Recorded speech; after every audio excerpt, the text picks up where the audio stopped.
Di saat di tanah suci, maka kita sering sekali mengalami badan pegal-pegal dan kaki pegal-pegal terutama ya, karena organ kaki ini paling banyak kita gunakan untuk beraktivitas.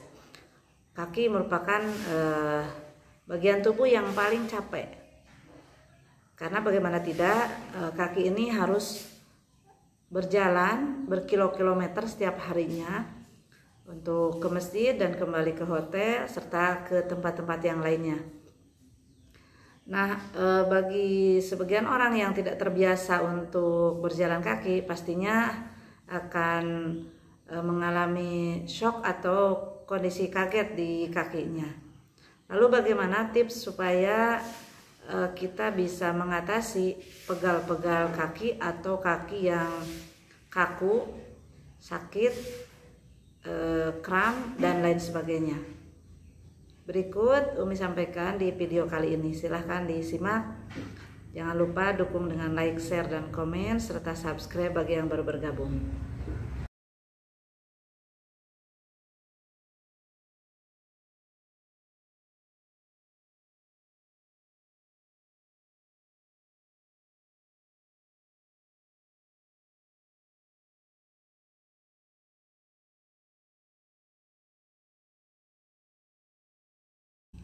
Assalamualaikum warahmatullahi wabarakatuh. Alhamdulillah wassalatu wassalamu ala rasulillah wa ala alihi wa sahbihi wa mawalah. Semoga sehat selalu sahabat semuanya, duyufur rahman, calon-calon tamu Allah, dan mereka-mereka yang merindukan Baitullah. Amin ya Allah ya rabbal alamin. Pagi ini Umi ingin melanjutkan tips seputar kesehatan di tanah suci, terutama menyangkut bagaimana mengatasi rasa pegal di kaki atau gangguan-gangguan kaki lainnya yang sering sekali melanda jamaah umroh ataupun haji. Karena kaki dan bagian organ kaki itu merupakan bagian tubuh yang paling banyak capek, paling banyak digunakan, paling bermanfaat ya, paling besar jasanya. Nah, saat kita di tanah suci itu setiap hari berkilo-kilometer akan kita tempuh untuk menuju masjid atau untuk menuju tempat-tempat city tour. Jadi kaki ini harus dijaga vitalitasnya agar tidak menghambat aktivitas kita. Bahkan Umi sendiri seringkali mengalami pegal-pegal di kaki. Otot kaki akan menjadi kaku, betis mengeras, kemudian kram, bahkan sakit saat kita telapak kaki kita saat kita gunakan untuk berjalan, saat menyentuh lantai, menyentuh tanah itu kaki kita sakit. Bahkan saat pakai sepatu atau sandal pun terasa sakit. Nah, itu karena efek ketegangan di otot-otot yang mungkin kaget saat kita forsir berlebihan di tanah suci. Lalu bagaimana jika sudah terjadi di sana hal seperti itu? Berikut akan Umi jelaskan tips-tipsnya berdasarkan pengalaman dan ilmu pengetahuan yang Umi dapat dari para ahli yang lainnya. Yang pertama yang harus teman-teman persiapkan tentu saja adalah selain vitalitas kita yang sudah dijaga dari tanah air, juga adalah di sana ada keseimbangan antara istirahat dan diforsir gitu ya. Jadi kaki juga harus ada istirahatnya, tidak terlalu diforsir secara berlebihan. Nah, yang berikutnya adalah teman-teman, jika kita memang terlanjur kaki mengalami pegal, mengalami kram, dan segala keluhan-keluhan di dalamnya, maka teman-teman harus melakukan treatment untuk meredakan rasa pegal dan rasa nyeri di bagian kaki. Yang pertama adalah teman-teman, jika memungkinkan kita membawa garam atau ada garam di sana yang bisa kita akses, kita beli, karena memang banyak juga di sana.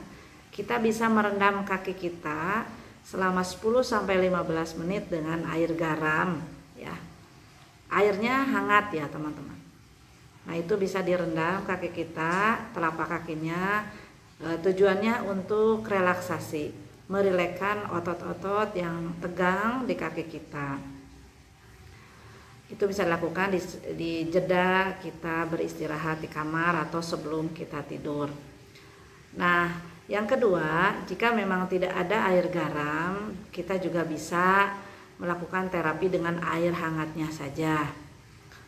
Kalau Umi biasanya kan di kamar mandi ada shower ya teman-teman.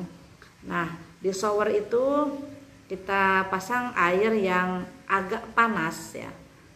Maksudnya hangat tapi cenderung agak panas dikit ya,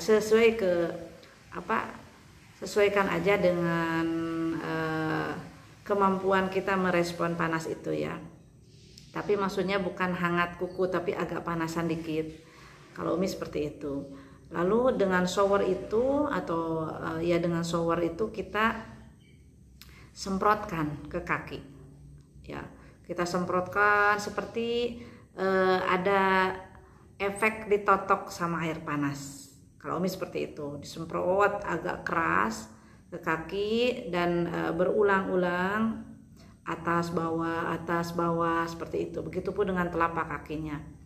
Nah, cara seperti itu Umi sering lakukan menjelang saat mandi atau menjelang tidur ya, atau pas habis dari bepergian dan otot-otot tegang. Itu dilakukan agar otot kita kendur, tidak terlalu tegang, tidak terlalu kaku.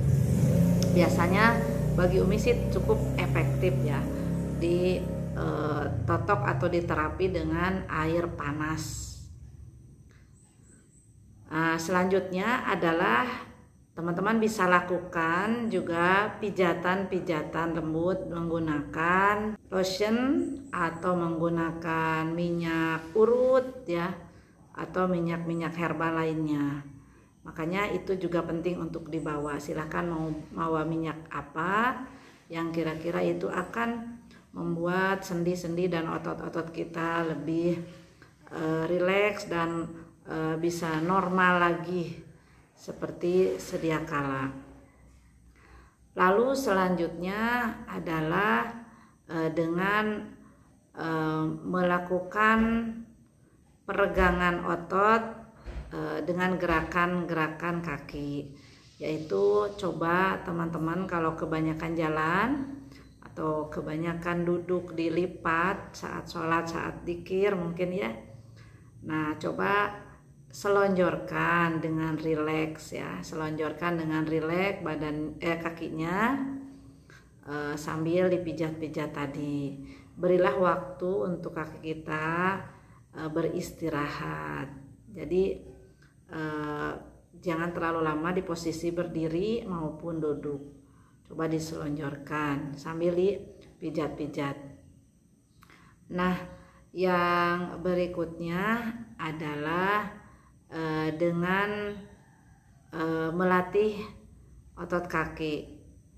Melatih otot kaki ini jadi digerak-gerakkan jari-jari kaki kita dengan mencoba meraih sesuatu dengan jari. Jadi akhirnya jari-jari kita tuh akan lebih lemas gitu, lebih rileks dan lebih bisa terbiasa lah bergerak-gerak. Jadi digerakkan jari-jarinya. Tatkala kita nanti berjalan kan otot-otot jari itu juga ikut menekuk ya.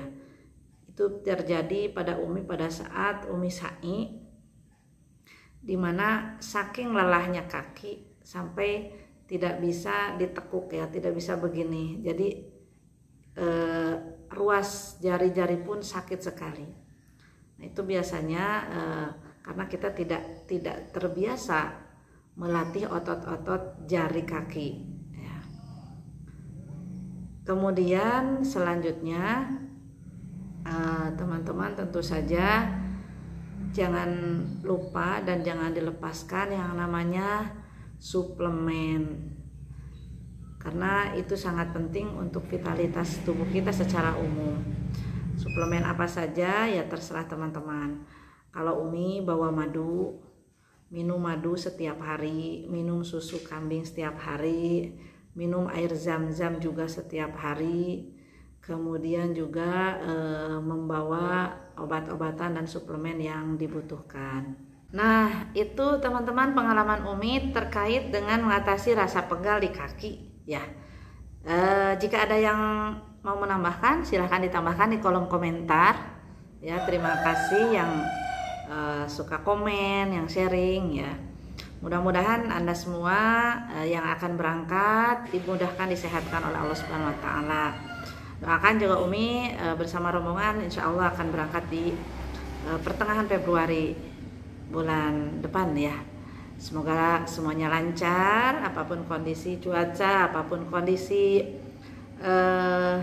yang terjadi ya. Semoga kita diberi kelancaran, diberi kesehatan dan kemudahan. Niatkan saja bismillah, semoga tidak terjadi hal-hal yang tidak diinginkan. Sehat semuanya. Terima kasih sudah menyimak. Assalamualaikum warahmatullahi wabarakatuh.